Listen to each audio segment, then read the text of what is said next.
So ఇప్పుడు అలాంటి ఆ రెండు సామాజిక వర్గాల మధ్య అధికార వైసీపీ చిచ్చు పెట్టాలని ప్రయత్నం చేస్తుందా? ఒకటి కమ్మ, ఒకటి కాపు. ఈ రెండు ప్రధాన సామాజిక వర్గాలు కోస్తా జిల్లాలో ఆధిపత్య పోరు వీరి మధ్య జరిగిన పరిస్థితి ఉంది గతంలో. అయితే ఇప్పుడు అలాంటి పరిస్థితులు ఏవీ లేవు. అయినప్పటికీ కూడా ఈ రెండు సామాజిక వర్గాలు మధ్య ఆధిపత్య పోరు జరిగితే ఒక ప్రధాన సామాజిక వర్గం మొదటి నుంచి కూడా లబ్ధి పడుతూ వస్తున్నటువంటి పరిస్థితి. సో ఇప్పుడు జనసేన అధినేత, తెలుగుదేశం అధినేత కలయికతో ఆ రెండు సామాజిక వర్గాల మధ్య ఉన్నటువంటి వైషమ్యాల్లో ఆ రెండు సామాజిక వర్గాల ప్రజలు మర్చిపోయినట్టేనా?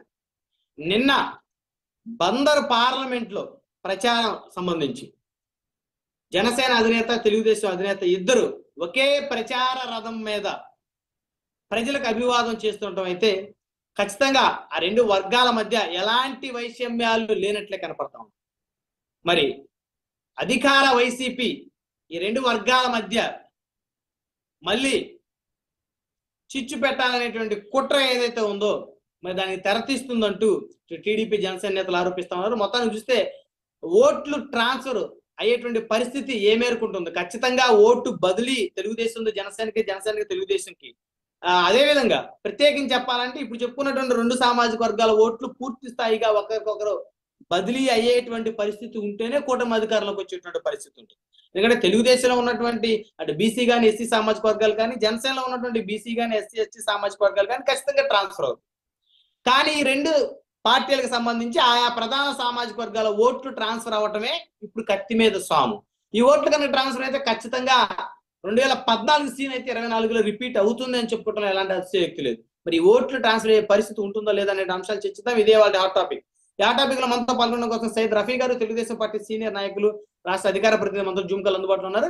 అదేవిధంగా శివపార్వతి గారు, జనసేన పార్టీ రాష్ట్ర అధికార ప్రతినిధి మనతో జూమ్ కాల్ అందుబాటులో ఉన్నారు. అదేవిధంగా హనుమంత్ రెడ్డి గారు, వైఎస్ఆర్ కాంగ్రెస్ పార్టీ సీనియర్ నాయకులు, రాష్ట్ర కార్యదర్శి మనతో జూమ్ కాల్ అందుబాటులో ఉన్నారు. రైట్, ముందుగా హనుమంత్ రెడ్డి గారితో మాట్లాడదాం. హనుమంత్ రెడ్డి గారు, గుడ్ మార్నింగ్ అండి. Good morning sir. మీకు ప్రైమ్ నైన్ ప్రేక్షకులకు, ప్యానల్ ఉండే సభ్యులకు అందరికీ very very good morning sir.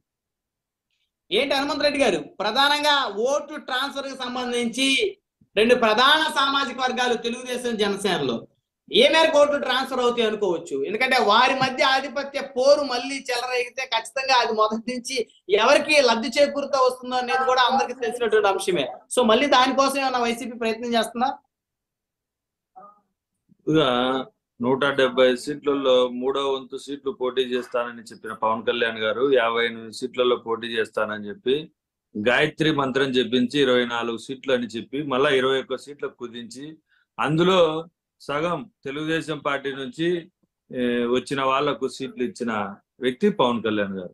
Pawan Kalyan గారు పార్టీ పెట్టినప్పటి నుంచి 15 సంవత్సరాల నుంచి జెండా మోస్తున్నా, ఆ పార్టీని మోస్తున్నా, నియోజకవర్గాల్లో ఇన్ఛార్జిగా ఉన్నటువంటి వాళ్ళను పక్కన పెట్టేసి ఈరోజు తెలుగుదేశం పార్టీ నుంచి వచ్చిన వాళ్ళకి టికెట్లు ఇస్తున్న వ్యక్తి పవన్ కళ్యాణ్ గారు.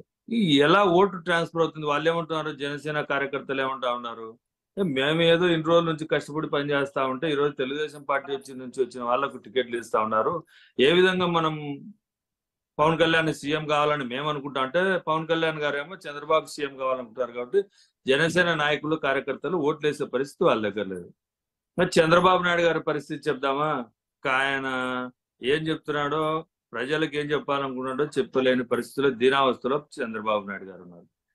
ఈయన పవన్ కళ్యాణ్ గారు ఏమన్నారంటే సముద్రం ఎవరి కాళ్ళ దగ్గరికి రాదు, పర్వతం తల వంచదు. అలాగే పవన్ కళ్యాణ్ కూడా అలాగే ఉంటాడు, నిటారుగా నిలబడి ఉన్నాడని చెప్పి ప్రజలకు, వాళ్ళ కార్యకర్తలకు చెప్పి ఏదో ఈయన ఎరగదీస్తాడు, పొరగదీస్తాడని పాపం జనసేన నాయకులు, కార్యకర్తలు అనుకుంటే ఆయనేమో అవినీతి కేసులో జైలుకి వెళ్ళిన చంద్రబాబు దగ్గరికి వెళ్ళి నేను బీజేపీ కాళ్ళు పట్టుకుంటానో, చేతులు పట్టుకుంటానో, ఏం పట్టుకొని ఏదో ఒక రకంగా మీకు కల్పిస్తాను, బీజేపీ, తెలుగుదేశం పార్టీ, జనసేన కలిసి పోటీ చేస్తాయి, ఒక్క జగన్మోహన్ రెడ్డి గారు ఎదుర్కోవాలంటే మనం ముగ్గురం కలవాల్సిందే, కలవకుంటే మనం గెలిచే పరిస్థితి లేదు.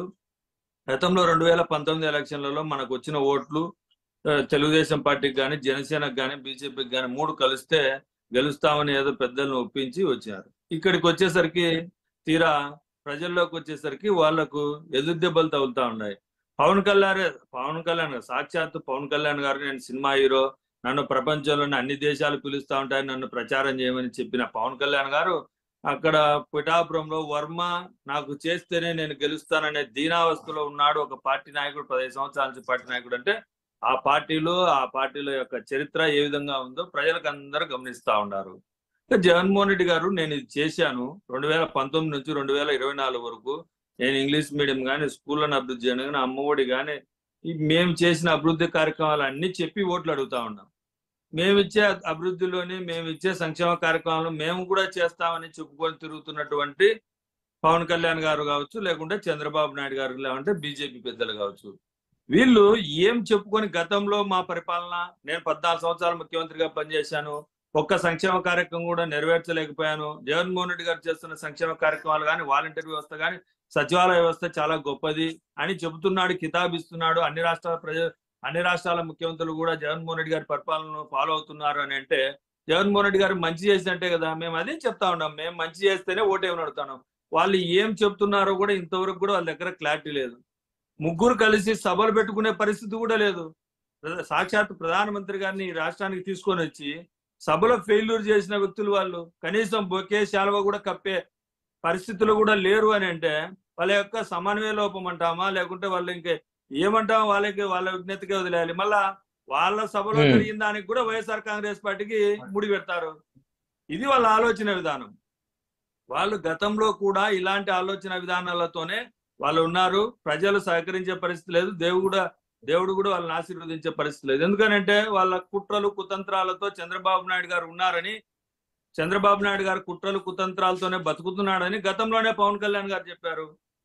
ఈ రోజు అదే కుట్రలు కుతంత్రాలకు బలిపశు అవుతున్నది పవన్ కళ్యాణ్ గారని పాపం జనసేన నాయకులు కార్యకర్తలు విపరీతంగా బాధపడిపోతా ఉన్నారు. కానీ వాళ్ళందరూ మీకు చెప్పారా జనసేన నాయకులు కార్యకర్తలు బాధపడిపోతా?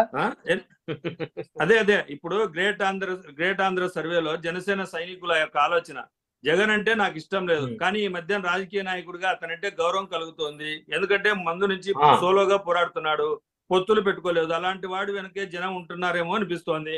మా పవన్ లో ఆ హీరోయిజం లేదు, అది నాకు నచ్చట్లేదు, అందుకే జనసేనలో ఇమ్మట్లేనని ఒక జనసేన సైనికుడు చెప్పాడు. ఇంకొకటి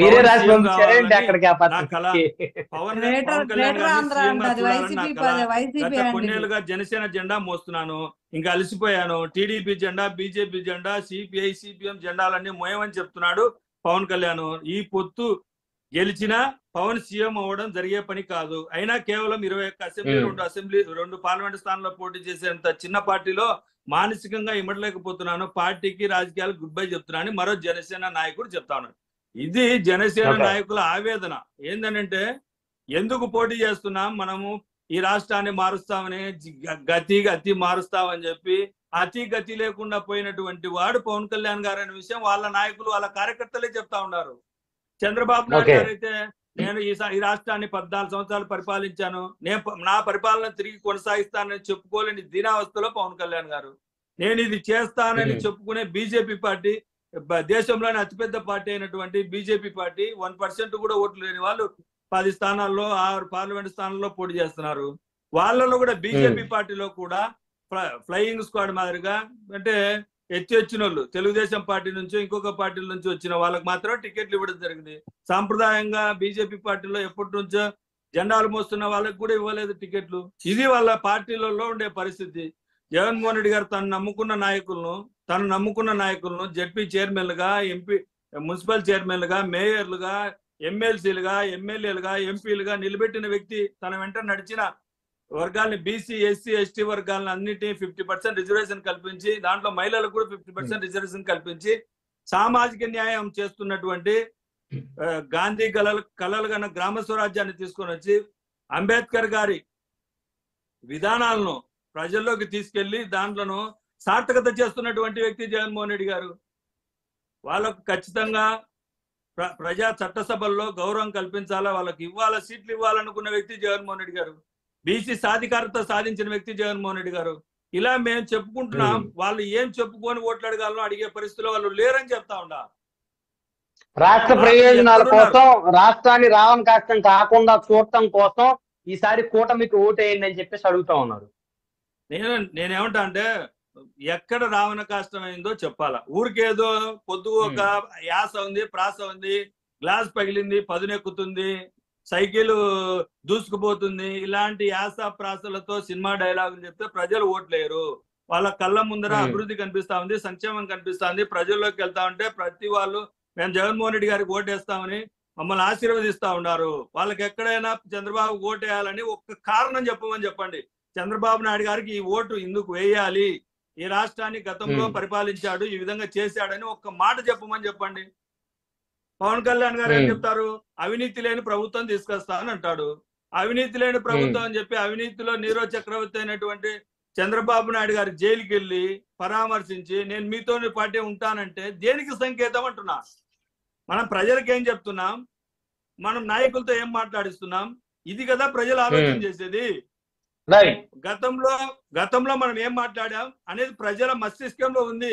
వీళ్ళు మర్చిపోతారులే, మనం ఏం మాట్లాడినా ఈ సభలో మాట్లాడితే మరొక సభలో మాట్లాడిన దానికి సంబంధం లేకుండా ఉంటామంటే దానికి ప్రజలు బుద్ధి చెప్పే పరిస్థితి ఉంది.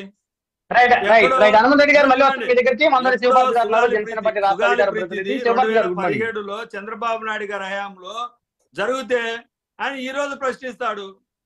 పాపం చంద్రబాబు నాయుడు గారు మా సైడ్ ఉండి మమ్మల్ని ప్రశ్నిస్తామని చంద్రబాబు నాయుడు గారు చీవాట్లు పెడతా ఉన్నాడు పవన్ కళ్యాణ్ గారికి. ఇది వాళ్ళ పరిస్థితి.